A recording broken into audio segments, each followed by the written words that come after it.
क्या आपने कभी गंभीरता से सोचा है कि जब किसी व्यक्ति की मृत्यु हो जाती है और उसका शरीर अभी जलाया नहीं गया होता, उस समय उसकी आत्मा के साथ क्या घटित होता है? क्या वो आत्मा शांति में होती है या फिर उसे असहनीय कष्ट सहना पड़ता है? गरुड़ पुराण के अनुसार ये समय आत्मा के लिए सबसे अधिक पीड़ादायक और संवेदनशील होता है, क्योंकि आत्मा शरीर को छोड़ चुकी होती है लेकिन अभी तक वो इस संसार से पूरी तरह मुक्त नहीं हो पाती।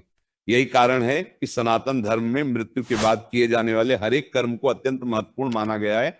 मृत्यु इस संसार का सबसे बड़ा सत्य है, जिसे न राजा टाल सका, न ऋषि, न वैज्ञानिक और न ही कोई साधारण मनुष्य। फिर भी मनुष्य जीवन भर इस सत्य से मुंह चुराकर केवल धन, पद, प्रतिष्ठा और भौतिक सुखों के पीछे भागता रहता है। और जब अंतिम समय आता है तब उसे एहसास होता है कि जिन चीजों को उसने जीवन का आधार बना लिया वे सब यहीं छूट जाने वाली हैं। गीता में भगवान श्री कृष्ण स्पष्ट कहते हैं कि जो जन्मा है उसकी मृत्यु निश्चित है और जो मरा है उसका पुनर्जन्म भी निश्चित है। ये जीवन और मृत्यु का चक्र अनादिकाल से चलता आ रहा है। इसके बावजूद मनुष्य मृत्यु शब्द से डरता है, उस पर बात करने से बचता है। शायद इसी कारण महाभारत में युधिष्ठिर ने यक्ष से कहा था कि संसार का सबसे बड़ा आश्चर्य यह है कि मनुष्य रोज दूसरों को मरते हुए देखता है लेकिन कभी ये नहीं सोचता कि एक दिन उसे भी मरना है।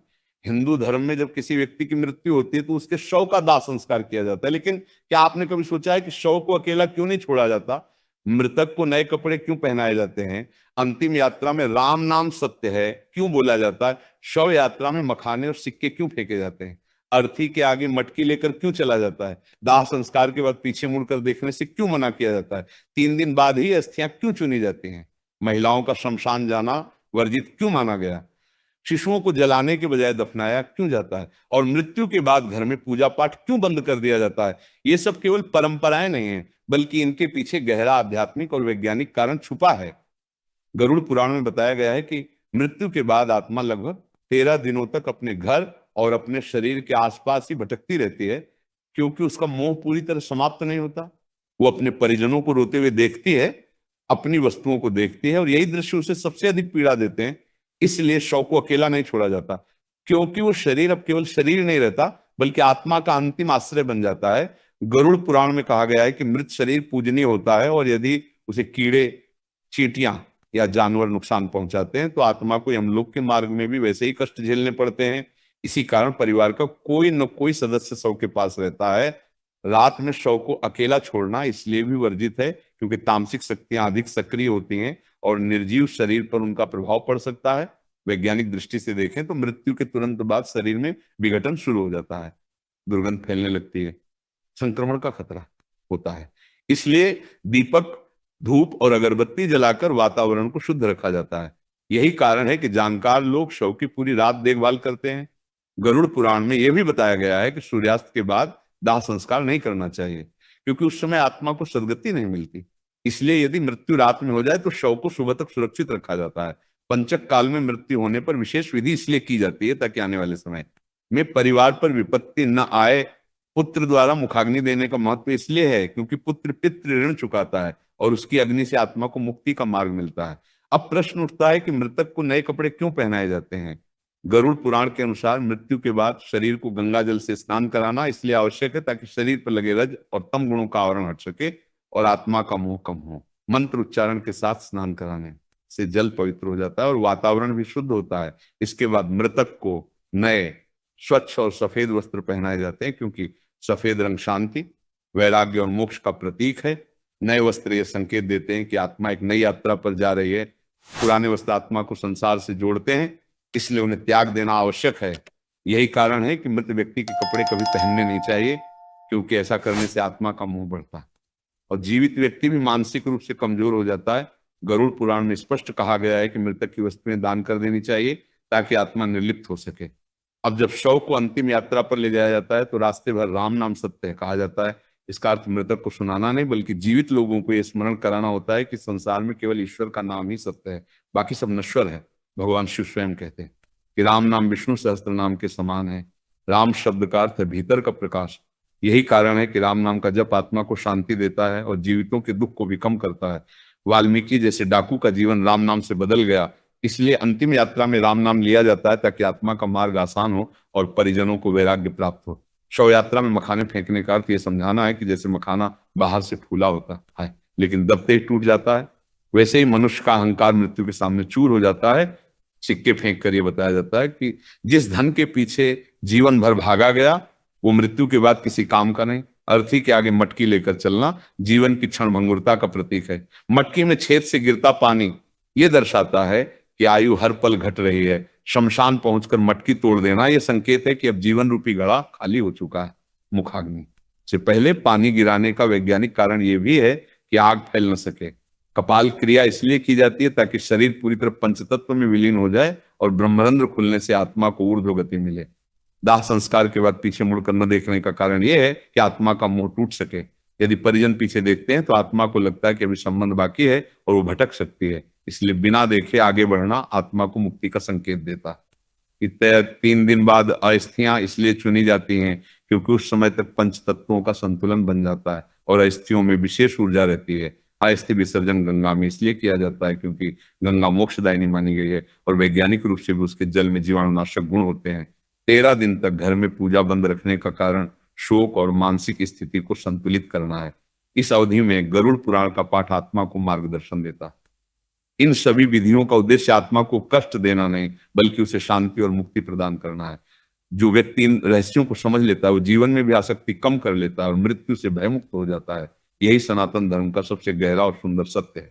जब मनुष्य जीवन के उस मोड़ पर खड़ा होता है जहां उसके सारे तर्क, सारे सवाल और सारी बुद्धि हार मानने लगती है, वहीं से वास्तव में आध्यात्मिक समझ की शुरुआत होती है। क्योंकि जीवन केवल वही नहीं है जो हमें आंखों से दिखाई देता है बल्कि उससे कहीं अधिक वह जो हमें अनुभव में आता है और फिर भी पूरी तरह समझ में नहीं आता। अच्छे लोगों के साथ बुरा क्यों होता है और अच्छे लोग जल्दी क्यों चले जाते हैं? ये प्रश्न केवल दुख से पैदा नहीं होता बल्कि ये प्रश्न तब जन्म लेता है जब मनुष्य अपने भीतर न्याय की भावना रखता है, जब वो ये मानता है कि संसार में कुछ तो ऐसा होना चाहिए जो सही और गलत का अंतर तय करे। लेकिन जब वो देखता है कि ईमानदार व्यक्ति टूट जाता है, सच्चा व्यक्ति हार जाता है और स्वार्थी व्यक्ति सफल हो जाता है, तब उसका विश्वास डगमगाने लगता है। परंतु यही वो क्षण है जहां मनुष्य को बाहरी दुनिया से हटकर भीतर की यात्रा करनी चाहिए। क्योंकि कर्म का नियम सतह पर नहीं चलता, वो गहराइयों में कार्य करता है।